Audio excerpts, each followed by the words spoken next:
Hi, my name is Angela and welcome to my YouTube channel where I talk about books and all things bookish in my life. It feels a little redundant to say Happy New Year, but Happy New Year wherever you are.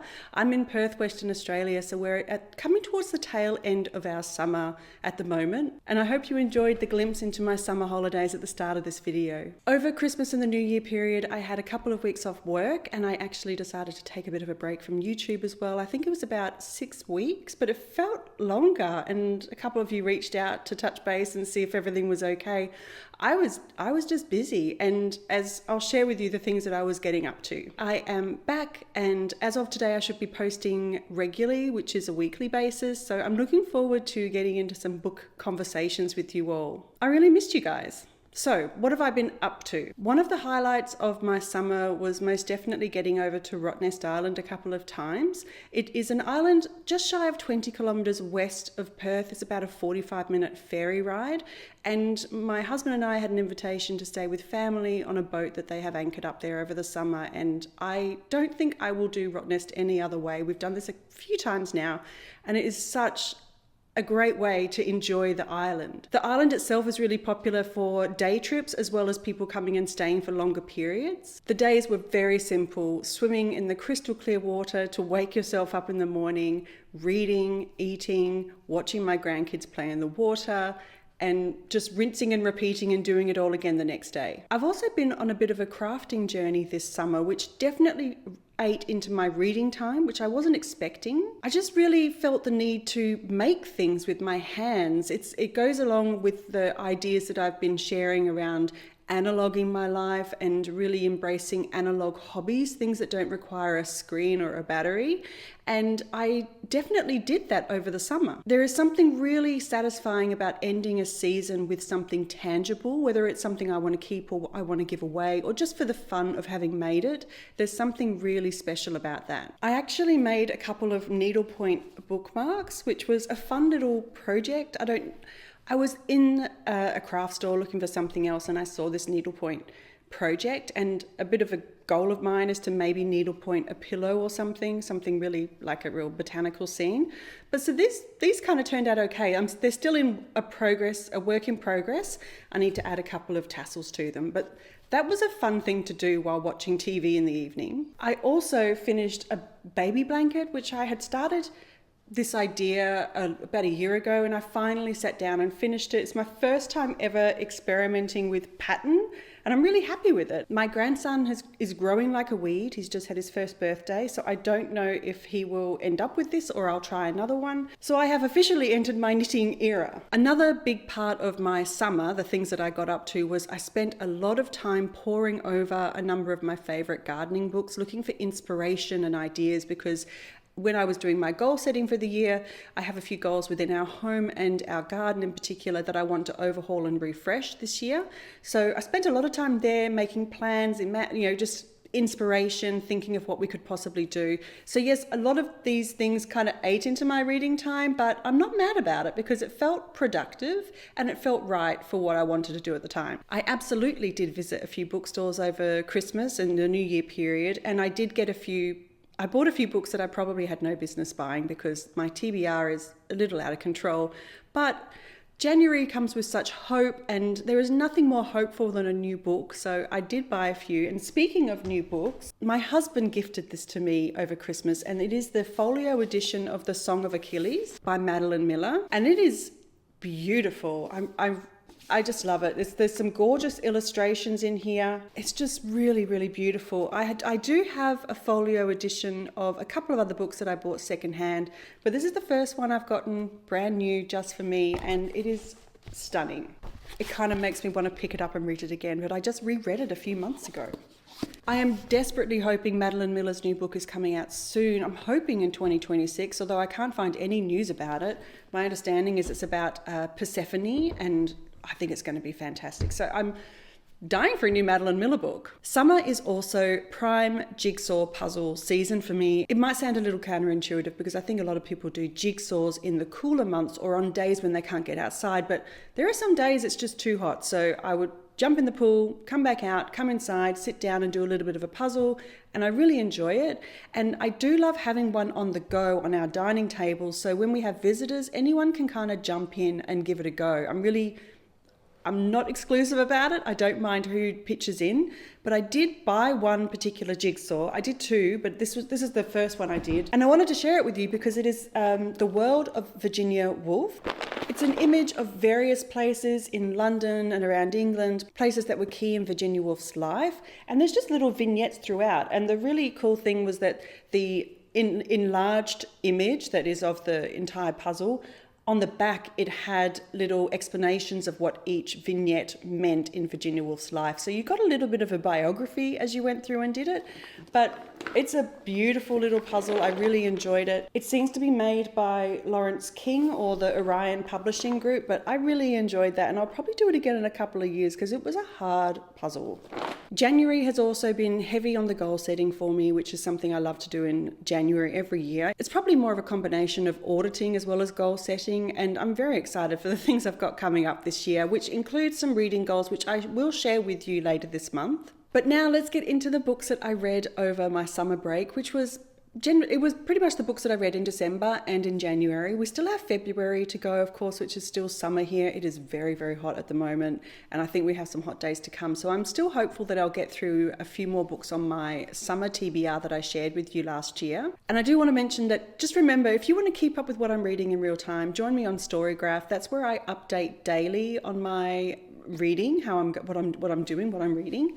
I do update Goodreads, but I do it more sporadically, like when I start a book and finish a book, and it could be a few weeks before I update it. So don't hesitate to join me there. But back in early December, I was pretty ambitious, and I shared with you my summer TBR, which was around 20 books that I had shortlisted as like the books that I really wanted to go for first on my summer reading. I currently still have a few on the go. One of them is not on my summer TBR, and that is Ex Libris by Anne Fadiman. This was something I got a while ago, and you'll see soon the books that I read, and I needed a very light book, and this is it. It's just little stories around books and people with books, and it's just a complete bookish delight. Best probably read like it's a series of essays, but it's about Anne's experience with books, and I'm really enjoying it, especially the essay I just read about when Anne and her husband, who had been married and living together for quite a while, finally decided to consolidate their libraries of books together, and the strain that put on their relationship. So I'm enjoying reading that one. That's still on the go. I've also been reading Camera Girl, which is the coming of age of Jacqueline Bouvier Kennedy by Carl Anthony. This is the book that I have on the go on audio as well, so I'm listening to it when I'm driving anywhere. I'm really enjoying it so far. It's really well written. The audiobook is quite good as well. I'm enjoying seeing this side of Jackie Kennedy. There's a lot of quotes from people in her life at that time. It has a lot of information about the society set in New York and Newport and around Virginia. I'm enjoying it. I think it's a really great read so far. So I'm going through this one slowly, but it is most certainly a time right now of light reading for me. With only 2 books on the go, if you know me, you know that means something. And that is because I spent my summer with one particularly big book, which was John Steinbeck's East of Eden. Before Taylor Swift was putting narcotics in all of her songs, John Steinbeck was doing something similar with his books, because this was a book that I could not put down. It's a 700 and something page book, and I felt like I was reading through it much too quickly. I felt like I really wasn't I needed to slow down, because I was not going to be able to read this for the first time again. It's a one-time experience.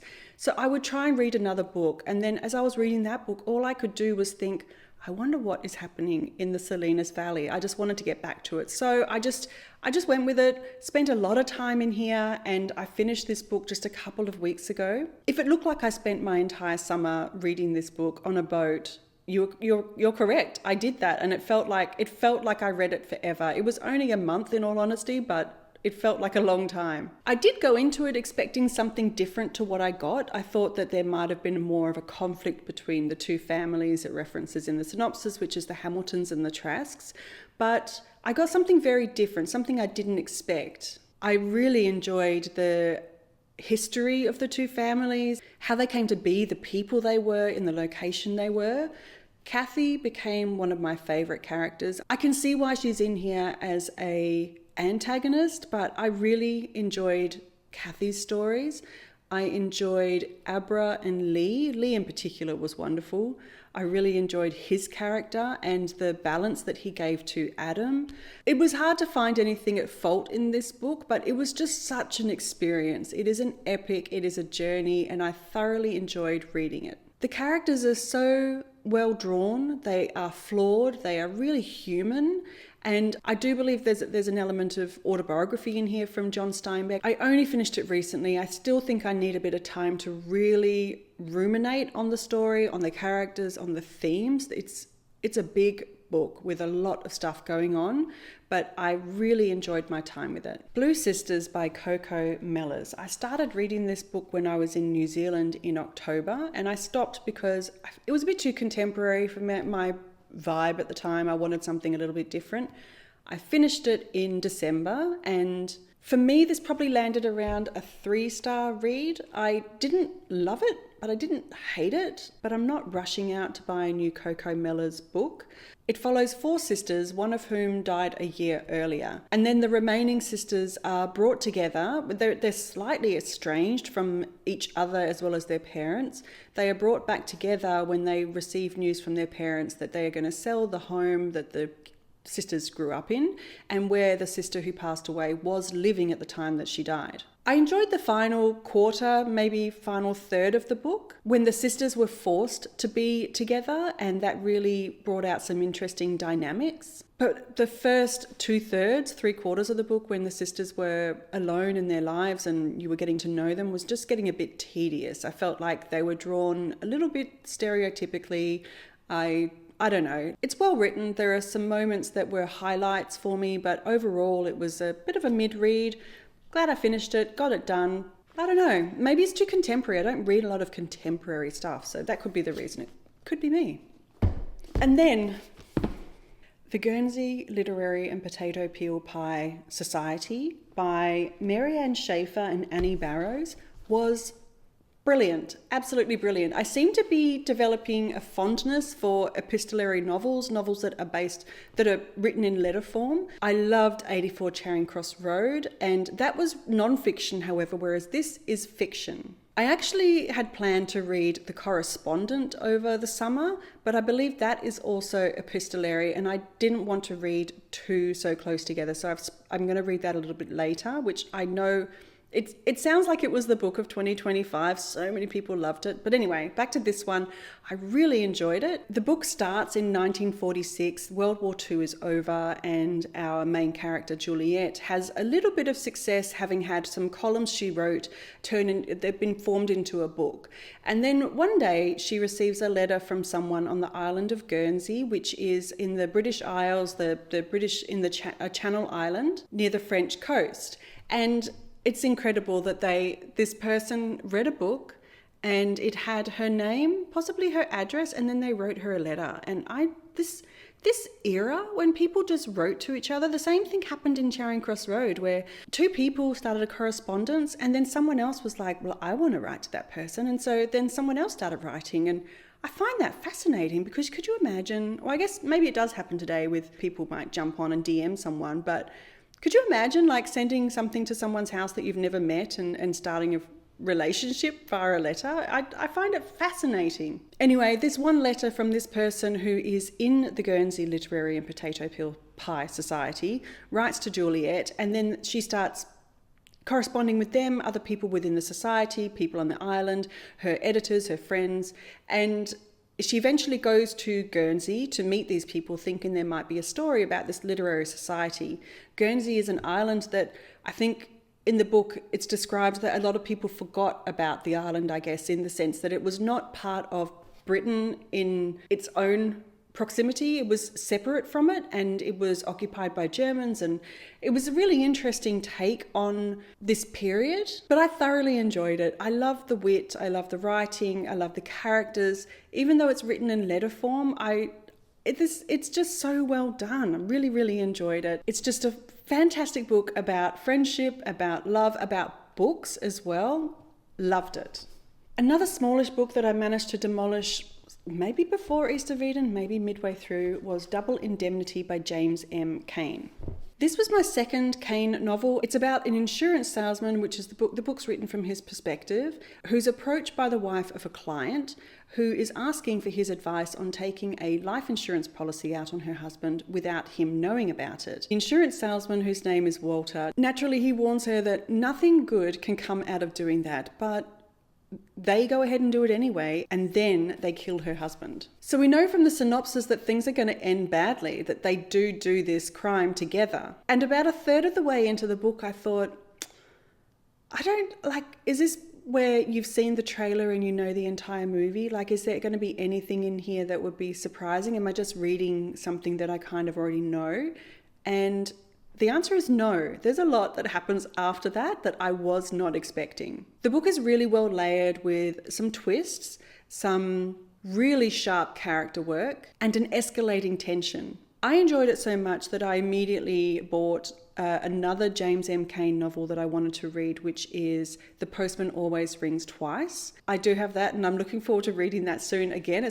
His books are quite small and they're very easy to get through. I mentioned before when I read another book of his that Cain is a little bit like a mid-20th century John Grisham. He wrote a hard-boiled noir fiction that was frequently adapted for film, like Mildred Pierce, like The Postman Always Rings Twice, and Double Indemnity. But he also wrote specifically for the screen as well. His work is quite gritty, morally complex, and very American, and Double Indemnity definitely sits in that noir category, and I really enjoyed it. It's interesting because when I think of British crime, it is very different to this American style of the hard-boiled noir kind of fiction, where it's much more cozy in English mysteries, like Sherlock Holmes or Agatha Christie's books. These are certainly not cozy, but I think they are really well done. There is a little bit of language in here that is definitely of its time, like some slang that I had to kind of wrap my head around. But it's really enjoyable reading these books. I'm enjoying going through his back catalogue. I think he's a great author. Mildred Pierce is up there as one of my favourite books. I enjoyed my time with it. And another cozy mystery. This one is definitely cozy. It's not that gritty, hard-boiled thriller. This is 3 Dogs, 2 Murders and a Cat by Rodney Strong. And I picked up this book when I was in New Zealand. Rodney Strong is a New Zealand author. I think he's based in Wellington. And this is the first of the Nicolette Briggs mysteries. To be honest, I finished this book, and this book gave me what I didn't get from the Thursday Murder Club. I DNF'd that book. I couldn't get into it. This gave me that experience I was hoping for. It even has a retirement village. I really enjoyed the pacing, the characters, the mystery, and a little bit of New Zealander wit thrown in there as well. Our main character, Nicolette, is a pet detective. She's a single mother. She has 3 dogs, and she's given the task of tracking down a cat that has gone missing. When she gets to this retirement village, she finds out that the cat isn't actually owned by anyone in the retirement village, but they've kind of taken ownership of this cat, and the cat just wanders through and, has its routine. It hasn't turned up for a while. So she eventually tracks down the owner, and then she is caught up in a bit of a murder mystery because a body turns up. Now, from what I can tell, Rodney Strong has quite a big back catalogue of books, and a lot of them are intertwined with each other. So he has books that are set around this retirement community. He has characters that pop up in the same books. If you're a fan of cozy crime, I recommend it. This book has been hovering around since it was released, I think in 2024, and that is The Women by Kristin Hannah. I actually lent this to my mum while I was away in New Zealand, and before I started this book, I had yet to meet a Kristin Hannah book I didn't like, and I think it kind of happened with The Women.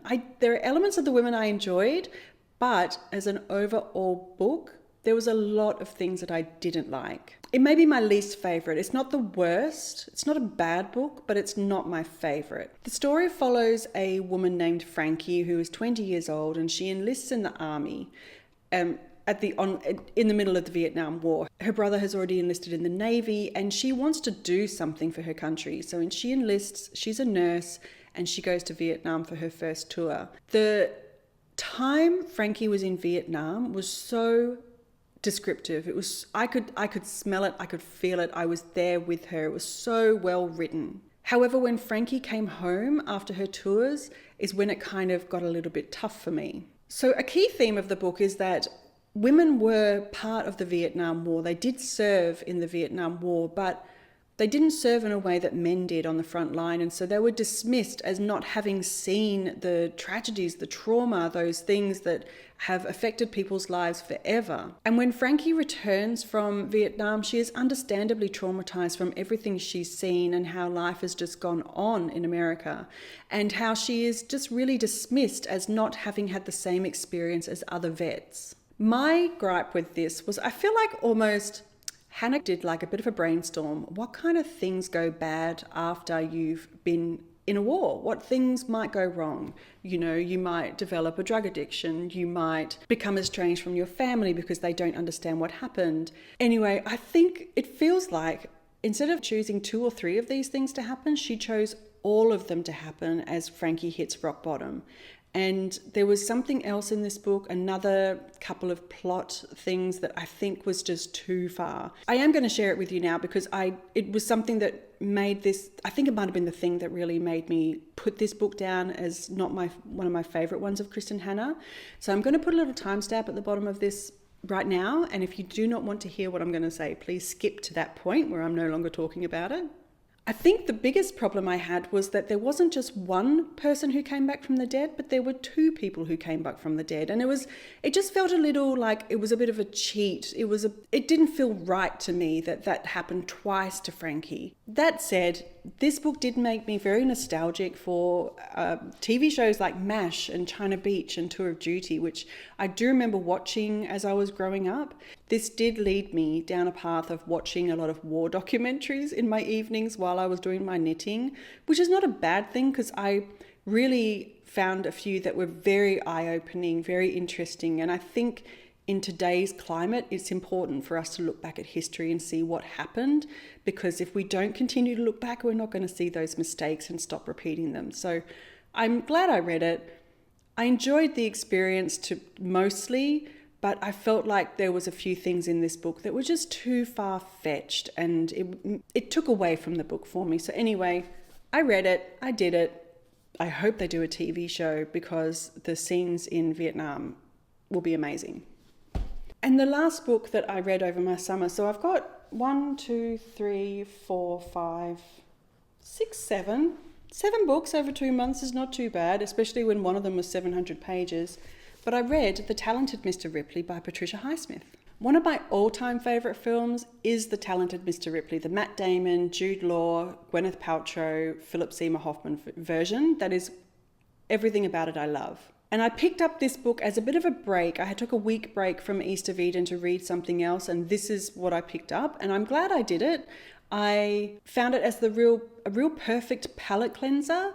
I knew a little bit of the story already, and the movie is very different to the book. There's definitely there's some characters in the movie that were not in the book and vice versa. It was slightly unhinged, it was not too heavy, and it was quite entertaining. So in the book, Tom Ripley is a charming, manipulative, sociopathic con artist and serial killer. He is sent to Italy to convince a wealthy acquaintance, Dickie Greenleaf, to come home to America. His dad and his mum want him to come home. He's been in Italy, I think, for over a year. Instead, however, Tom murders Dickie and he steals his identity. And the rest of the book is Tom striving to maintain this life of luxury with Dickie's identity. This was in 1955, and the fact that there are 4 more books after this about Tom Ripley, I knew that he didn't come to a terrible ending of this escapade. And having seen the film a number of times, it still felt very fresh. You're in Tom's mind as he's going through these things, and as I turned the last page, I actually scoffed out loud. I wanted to give Tom a high five because the man has some luck. He has some serious luck weaved in between all of his shenanigans. I did watch the Netflix TV series adaptation after reading this, which is with Andrew Scott as Tom Ripley. And I think Andrew Scott did a good job, but I felt like the rest of the film was completely miscast. Dickie was really uncharismatic, Marge was a pill, and Freddie Miles was just not how he is described in the book. Although it would be very hard for any actor to top Philip Seymour Hoffman's characterization of Freddie. I get that. I would not want to follow that act, but I would say read the book, watch the movie, and just enjoy it for what it is. I really enjoyed reading it. I don't know if I'll pick up the other ones, but Tom is a piece of work. It could also be subtitled Tom Ripley's Tour of Italy Hotel Rooms. He does hop hotel rooms a lot, but I'm glad I read it. Check that off my list. I may pick up another Patricia Highsmith, but I don't know if I'll pick up another Ripley. We'll see. If you've read the series, please let me know what you think and if I should continue on with it, because I really enjoyed being in Tom's head. So all in all, after all that, looking at these books now, I do think I read a little bit more than I thought. I felt like I just read East of Eden for 2 months, but I'm glad that I got through a few, and I got through some books that were on my summer TBR. But in between all these books and the things we got up to and the crafting I did, it was quite a restful summer. I hope you're not too disappointed with what I read, because I feel a little disappointed at times, but hopefully there's something in here that you haven't read yet that you might want to pick up, and hopefully this has been a little bit of a break from your winter if you're in the Northern Hemisphere, a little bit of a summer break for you. Thank you so much for joining me. I will see you again next week, and I hope you have a wonderful week of reading ahead, and I'll speak with you soon. Bye.